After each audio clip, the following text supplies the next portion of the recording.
యెహోవా ఆశీర్వాదము ఐశ్వర్యం ఇచ్చును, నరుని కష్టము చేత ఆశీర్వాదము ఎక్కువ కాదు. సామెతల గ్రంథం 10వ అధ్యాయం 22వ వచనం. మనం కాన్స్టెంట్గా ఈ మాటను ఎందుకు ధ్యానించాలి అంటే, ఆశీర్వాదం అనేది దేవుని వలన కలుగును.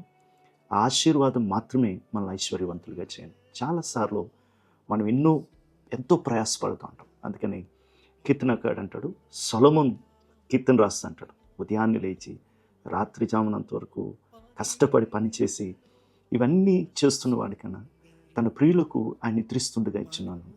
కావున కష్టపడడం తప్పు కాదు, కానీ ఆ కష్టంలో దేవుని ఆశీర్వాదం మనల్ని ఐశ్వర్యవంతులుగా చేయనని బైబిల్ చదివిస్తుంది. మనందరికీ తెలుసు, గలతీయులకు రాసిన పత్రికలో మనము విశ్వాసం కలిగిన వారమైతే అబ్రహాము కుమారులమై ఉన్నామని బైబిల్ చదివిస్తుంది. అబ్రహాం యొక్క సేవకుడు అబ్రహాం గురించి ఇటు విధంగా సాక్ష్యం ఇచ్చున్నాడు.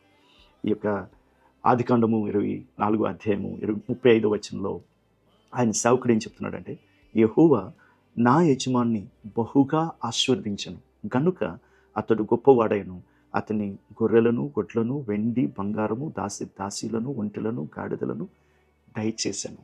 ద సోర్స్ ఆఫ్ బ్లెస్సింగ్ దేవుడైనాడు. మన కొరకు ఆయన శాపముగా మారాడంటే మనల్ని ఆయన ఆశీర్వదించడానికే.